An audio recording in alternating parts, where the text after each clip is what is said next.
जवान मुल्क और कौम का मुस्तकबिल और सरमाए इफ्तिखार होते हैं, लेकिन उनका बाकिरदार होना अव्वलीन शर्त भी है। शायर मशरिक अल्लामा इकबाल ने कहा था कि अफराद के हाथों में है अक़वाम की तकदीर। हर फर्द है मिल्लत के मुकद्दर का सितारा,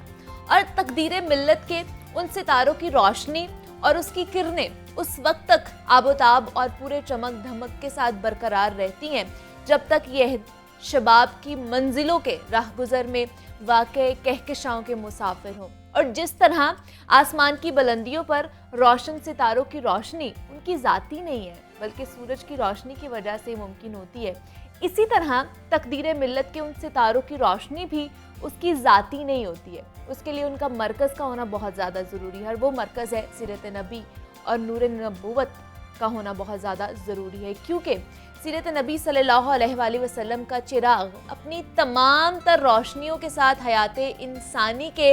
हर शोबे की हर जहत और हर पहलू में मीनारे नूर बनकर इंसानों की सही रहनुमाई के लिए अपने तमाम तर बरक़ात के साथ मौजूद है। और यही वो चिराग और सिराज मुनीर है जिससे हिदायत के चश्मे फूटते हैं और जिसकी दमकती हुई रोशनी में सिराते मुस्तकीम को हासिल किया जा सकता है। तो आज के दौर में हम बात करेंगे जनाब कि नौजवान नस्ल की किरदार साजी कितनी ज़रूरी है और सीरत नबी सल्लल्लाहु अलैहि वसल्लम की रोशनी में नौजवानों की किरदार साजी कैसे की जा सकती है। बात करते हैं, हमारे साथ बड़े ही ख़ास मेहमान मौजूद हैं आज। डॉक्टर पीर तारिक शरीफ ज़ादा साहब हैं, मारूफ सीरत स्कॉलर हैं। सर, आपको वेलकम कहती हूँ जागो लाहौर में। जी बहुत शुक्रिया। कैसे हैं आप? अल्हम्दुलिल्लाह। बहुत शुक्रिया सर आपके टाइम का। और नौजवानों के हवाले से जनाब आज हम सर बात करेंगे, क्योंकि ये कह लें कि नौजवान ही आगे जो हमारे मुस्तकबिल का मेमार हैं और आगे उन्होंने लेकर भी चलना है हमारी जितनी भी जनरेशन है ये हमारी चीज़ों को।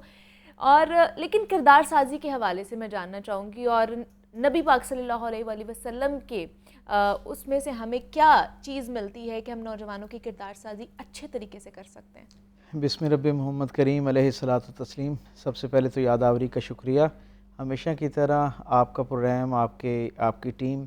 ज़िंदा मौज़ूआत को ज़ेर बहस लाती है, जिससे माशरे के अंदर यकीनन एक बेहतरी के इम्कानात जो हैं वो पैदा होते हैं और किसी दर्जे पे एक तरबियत का अमल जो है उसमें आपका चैनल और आपका प्रोग्राम जो है बिलखुसूस वो अपना कंट्रीब्यूशन शो करता है। अल्लाह ताला आपकी तौफ़ीक़ात में मज़ीद बरकतें अता फ़रमाए। जहाँ तक आज के उन्वान का ताल्लुक़ है जिसके तहत हम यहाँ बैठे हैं,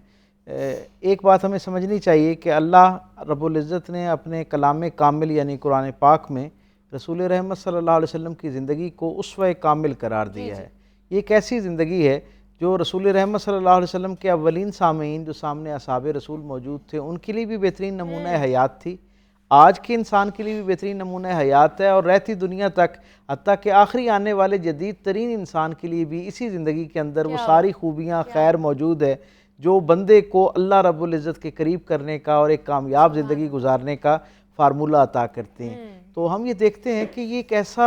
कामिल और जामे दीन है जो रसूल रहमत सल्लल्लाहु अलैहि वसल्लम की ज़िंदगी की शक्ल में हम तक पहुँचा कि आप तसव्वुर कीजिए ना कि ये ऐसा दीन है कि जो इंसान को तहारत गाह में भी रहनुमाई से और हिदायत से महरूम नहीं करता। जो दीन तहारत गाह में इंसान को हिदायत और रहनुमाई से महरूम नहीं रखता, उसके बारे में कैसे तसव्वुर किया जा सकता है कि वो ज़िंदगी के बड़े और नामवर और बराह रास्त जो ज़िंदगी पे असरअंदाज होने वाले फ़ैसले हैं, मामलात हैं, मामूलात हैं, उनमें हिदायत ना अता करता हो। सो हम ये देखते हैं कि रसूल रहमत सल्लल्लाहु अलैहि वसल्लम की पूरी ज़िंदगी जो है उसका एक एक लम्हा लोगों के लिए नमूना हयात है। और हम ये देखते हैं कि पूरी ज़िंदगी 63 बरस बिलउमूम और मदनी ज़िंदगी बिलखुसूस जिसमें बराह रास्त लोगों की तरबियत की गई, ये सारे का सारा अमल जो है हर आन लोगों की तरबियत हो रही है। हुजूर की ज़िंदगी का हर लम्हा अपने अंदर एक हिदायत का, रोशनी का एक जहान रखता है। अब जो नौजवान है, आप ये देखिए कि मदीना हुजूर जब तशरीफ़ लाते हैं, रसूल रहमत की उम्र है 53 बरस उस वक्त, और हुजूर का मामूल ये है कि हुजूर की आमद के बाद जौक दर जौक तमाम तबकात ज़िंदगी से लोग हुजूर के पास आ रहे हैं। यानी ख़वातीन जो हैं वो भी हिदायत के लिए हुजूर के पास आ रही हैं, बच्चे भी हुजूर के पास हिदायत लेने के लिए आ रहे हैं, ताजिर हुजूर के पास हिदायत लेने आ रहे हैं, कबाइल के सरदार और सरबराह ज़िम्मेदारान हुजूर से हिदायत लेने आ रहे हैं, और हत्ता कि बुज़ुर्ग तक हुजूर के पास खुद आ रहे हैं। लेकिन क्या शर्फ़ है नौजवानों का और उनकी अहमियत का अंदाज़ा रसूल रहमत की निगाह में ये है कि सारे तबकात ज़िंदगी हुजूर के पास आकर हिदायत और फैज़ हासिल कर रहे हैं, लेकिन हुजूर नौजवानों की तरबियत के लिए उनके पास खुद तशरीफ़ ले जाते हैं। यानी जो सीरत निगार है उन्होंने हमें ये बताया कि हुजूर ने आम हालात में मदीना के अंदर बुध का दिन मुतय्यन कर रखा था सिर्फ नौजवानों के साथ मुखातिब होने के लिए। और फिर इससे एक दर्जा आगे जाके आप ये देखिए कि सब तो हुजूर के पास मस्जिद नबवी आया करते थे और हुजूर से सीखा करते थे। हुजूर नौजवानों की तरबियत को इतना ज़रूरी समझते कि हुजूर इब्तदाई दिनों में उनके लिए उनके जो खेल के मैदान हुआ करते थे उनमें तशरीफ़ ले जाया करते और उन नौजवानों के साथ वहाँ पर ना सिर्फ ये कि उनके खेल को देखते, उससे महजूज़ होते, उस पर अच्छा खेलने वाले को दाद देते, फिर उनके साथ गुफ्तगू में शरीक होते और फिर आहिस्ता आहिस्ता मेरे करीम आका सल्लल्लाहु अलैहि वसल्लम की शख्सियत का वो जो एक स्पिरिचुअल ऑरा है, वो जो एक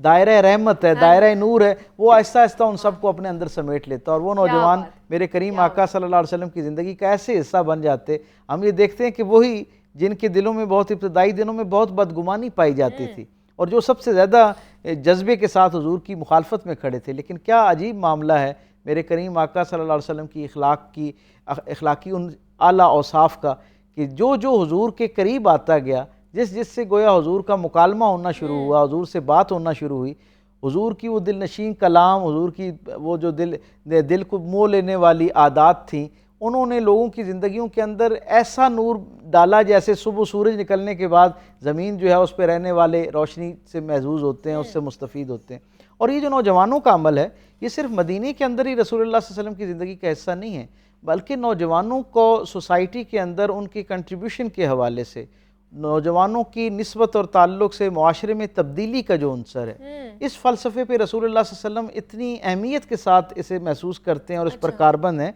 कि ऐलान नबुव्वत तो 40 बरस की उम्र में हो रहा है, लेकिन हुजूर 35 बरस की उम्र में लगभग जिस वक्त मक्का शरीफ के अंदर मौजूद हैं, अभी ऐलान नबुव्वत का इजहार आपने नहीं फरमाया नबुव्वत का। और आलम यह है कि हुजूर उस वक्त मक्के के सारे जो नौजवान, जो हम ख्याल नौजवान थे, जो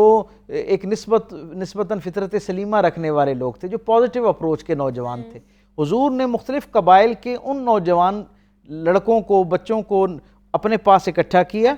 और एक प्लेटफॉर्म बनाया। उस प्लेटफॉर्म की बुनियाद क्या थी? उसका एक नुकाती एजेंडा था। वो एजेंडा क्या था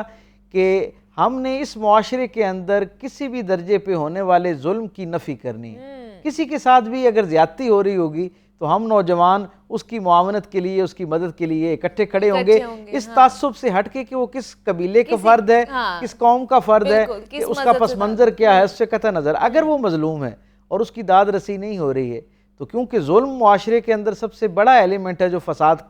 को बुनियाद बनाता है, क्योंकि जब जुल्म होना शुरू होता है तो अदल ख़त्म होना शुरू हो जाता है और जब अदल ख़त्म होना शुरू होता है तो मुआशरा अपने तवाज़ुन के साथ कायम नहीं रह सकता। इसलिए रसूल रहमत ने ऐलान नबुव्वत से भी 5 बरस पहले अपने इर्द गिर्द उन नौजवानों को, हम ख्याल नौजवानों को इकट्ठा किया। और फिर तारीख़ हमें बताती है कि एक शख्स आता है, मेरे करीम आका सल्लल्लाहु अलैहि वसल्लम हरमैन शरीफैन के अंदर, हरम शरीफ के अंदर दाखिल होते हैं, हरम मक्का में, और एक शख्स को देखते हैं कि वो काबे की दीवार के साथ लिपट के रो रहा है और वो कहता है कि है कोई ऐसा जो एक गरीबुल वतन की, यानी जो मुसाफिर है, उसकी फरियाद सुने।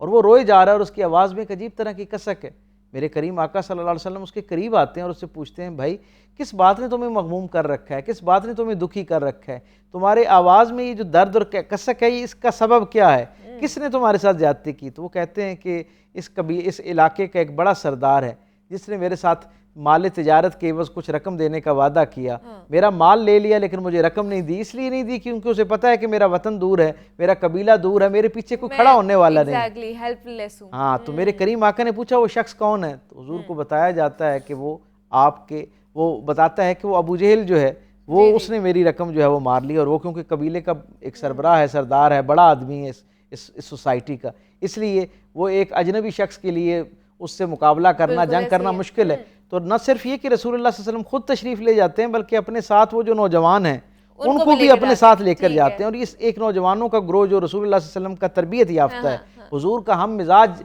ग्रोह जो है, जो हुजूर की बताए हुए फ़लसफ़े और फ़िक्र की बुनियाद पर मजलूम की दाद रसी के लिए हुजूर के साथ चलता है। और हुजूर अबू जहल के दरवाजे पे जाके दस्तक देते हैं, अबू जहल बाहर आता है। अबू जहल का अपना बयान ये है कि मैंने रसूलुल्लाह सल्लल्लाहु अलैहि वसल्लम की पैदाइश के पहले लम्हे से हुजूर को देखना शुरू किया और इस लम्हे तक मैं हर आन हुजूर से वाकिफ़ था, हुजूर से आगाह था। वो कहते हैं जिस शख्सियत की ज़ुबान से हमेशा मुस्कुराहट के साथ रहमत के फूल बरसते थे, उनके लहजे में ऐसा जलाल मौजूद था एक मजलूम की दाद रसी के लिए। मेरे करीम आका सल्लल्लाहु अलैहि वसल्लम के लबो लहजे के अंदर ऐसा जलाल मौजूद था। अबू जहल जैसा एक जरी बहादुर और एक कबीले का सरबराह और इंतहाई गुरूर से पुर आदमी,